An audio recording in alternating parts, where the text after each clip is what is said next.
Welcome to Put's Parcel. My name is Lisa. Let's get dirty. If you haven't joined me before, I'm your average in-ground backyard gardener, now in Zone 7A. Here is my spring garden.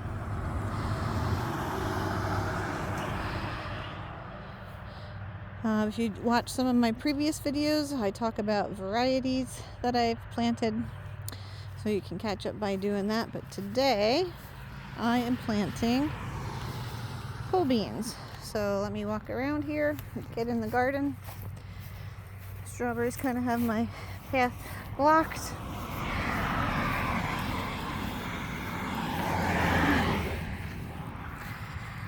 Alright. And I go. So spring weather's been up and down a lot this year. I had some warm days early and then it got really cold. Thought frost was over. Guess what? We had a freeze. So I'm really glad I've held off this long in getting my warm weather crops planted. But last week I planted some beans, if you were with me, and they are starting to come up. I also planted some popcorn. I don't see that coming up yet.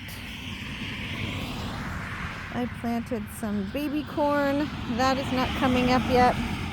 But I believe I have a skunk getting in my garden at night, even though I have chicken wire up. It's not super tight. I really need to replace it. But I'm finding these holes every day, and I've had some that are much bigger than that. They're not disturbing the plants or the seeds. Here's a bigger one. So I'm thinking it's a skunk. If they were just maybe like this one, I would think it was the robins, because last year the robins were doing weird things like that.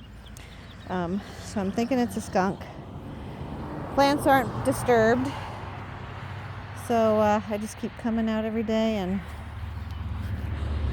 trying to fill them back in. There's an onion that got uprooted. I put that back in, and even though we've been getting a lot of rain, my garden is pretty dry, and I'm gonna have to water tonight. So let's get on with this. So if you haven't joined me before when I've planted beans, I use pea and bean booster. This is also an inoculate, and I will just sprinkle that on down the line. So give me a minute to do that. Alright, so I'm back. So this little packet here says it treats a 10-foot row. This is 6 feet, 8 feet, whatever it is. So there's plenty left in there. And I just store my, sorry about that, I just store my seeds and this pea and bean booster in photo cases. Alright, so for pole beans, if you watch my videos from last year, I have a friend named Beth who gave me these bean seeds. They're a pole bean. So that's one variety I'm planning on planting. This is another one, Thai soldier beans. I have never planted these, so this will be new. And then I'm also planting Vortex. Again, I have not planted those, but I think they're going to be cool. It says the pods grow up to be about 11 inches and they stay stringless. And the vines can get about 12 foot high. So I don't have 12 feet here. I have about 5, but I'm only going to plant a couple. We'll see how they do. And maybe next year, if I really like them, I can plant them on this big, I don't know, 9 foot, 8 foot high trellis. And they can climb over the top. So we'll just see what happens, see what I like. Again, for my seeds, I think I'm going to put the Vortex in first. So I'm going to put the Vortex in first. I don't have these things open, not prepared. So here's the seeds. They're really dark. I usually just sprinkle with my bean seeds too, but because these get to be, oops, dropped one out here, 12 foot, the vines, I didn't put as many in there as I normally would. You can see, I got a couple together. I don't worry about that. Maybe push it over a little bit. I put these little bamboo poles that broke off in as my markers so I know where the definition is between the varieties I planted. Next, I'm going to do, whoopsie, dropped another seed. Next, I'm going to do best beans. They can be a little more heavy-handed with these. Sorry, I'm trying to get the bag open. Alright, well, I dropped my phone and you lost the end of the video, so I planted the Vortex, best beans, and on the end here I planted the Thai soldier beans. I'll just show you quick what those seeds look like. They were a lot smaller than the other ones. There's a couple out here.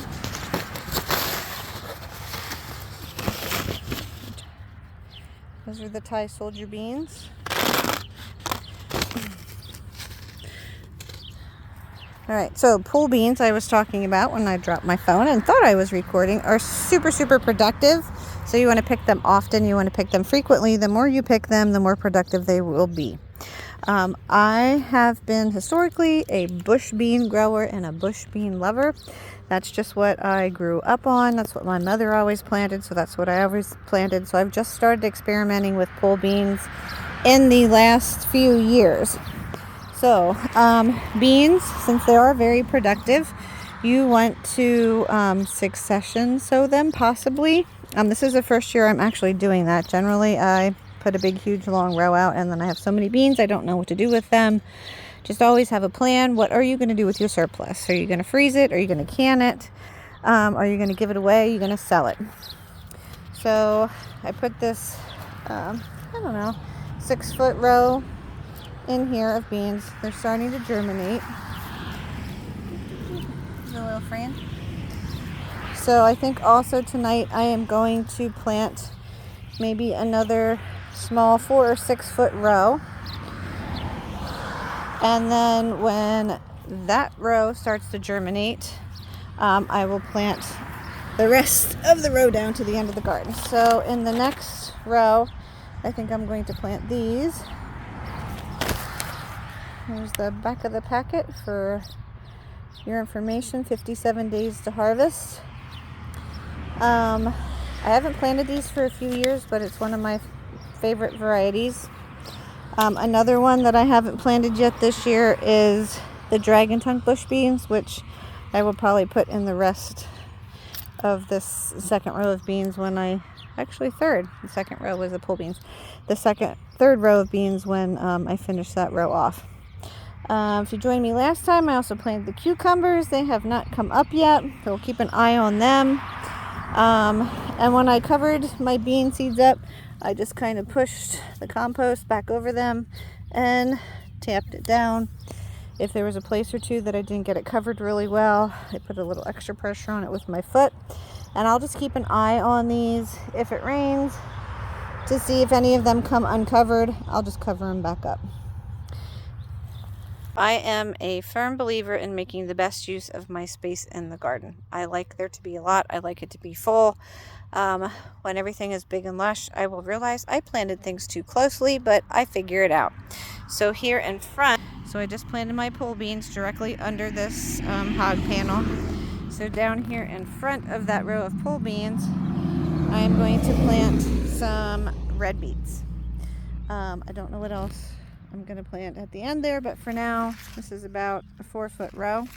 And in there, I'm going to plant a little bit each of these 2 varieties. So Rainbow Blend and Touchstone Gold. Hold on one second, and I'll open them up. Okay, so this is the Rainbow Blend. If you haven't seen beet seeds, they kind of look like little muslin cereal, I guess. They're little nuggets, but inside each one of those little nuggets are multiple beet seeds. So when you sow seeds for beets, don't sow them quite as heavy as I do, but just remember that each one of those little nuggets has 3 seeds in. So I'm going to put about 2 feet of this rainbow blend, and then I'm going to do about 2 feet of that gold stone. Is that what it was called? Touchstone. Sorry. Touchstone gold. And then I'm just going to cover them up.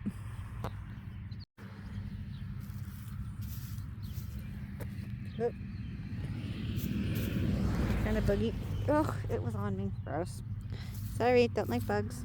Okay, I'm just going to cover them up. All covered up. Alright, that's all I'm going to do right now. I might post this video as is. I might add some more things to it. I'm hoping this week to get some tomatoes out. I have not started hardening everything off, so they need about a week in the shade, at least a good 5 days before I can bring them out here. But we'll see if I post this as it is or if I add something else. Remember, I'm just here to show you and share with you what I do. You do what works best for you. If you don't like what I have to say or what I show you, just keep on scrolling by. If you like what I have to say, subscribe and like. Bye. Welcome back to Put's Parcel. I didn't post the last video. I thought I would add some other things onto it. It's warmed up here in Zone 7A where I live, and I'm having a hard time adjusting to the heat. I find the older I get, sorry about that, I got hair in my mouth, it just came in. The older I get, the harder time I have adjusting to the heat. So, I have started planting pepper plants. I have started planting tomato plants in containers. So, what else? I have worked on planting flowers that I started. I found a wonderful new greenhouse that I plan to go to more regularly, and bought more than what I wanted to buy. I had a couple things in mind that I needed, but spent a lot more money. So I've been working on planting those things as well. So when I acclimate a little bit better to the heat, or maybe a little bit at a time, I can start bringing you with me outside to do more planting and gardening as I adjust to the hot weather. And my garden puppy, she's not liking the heat too much either. Let me see if she'll... Bram. There she is. Her name is Bramley. She's a second generation Aussie Doodle, so Australian Shepherd and Poodle. And she's not liking the heat. This is her first summer. She's only 7 or 8 months old. So she can only be out with me for a little bit and then needs to come in. I'm tolerating the heat better than she is. So hopefully we'll get back to the garden soon. Thanks for hanging out with me. Out for now. I hope you liked today's video, and please join me again. Like and subscribe. Again, this is Lisa from Put's Parcel. Go get dirty.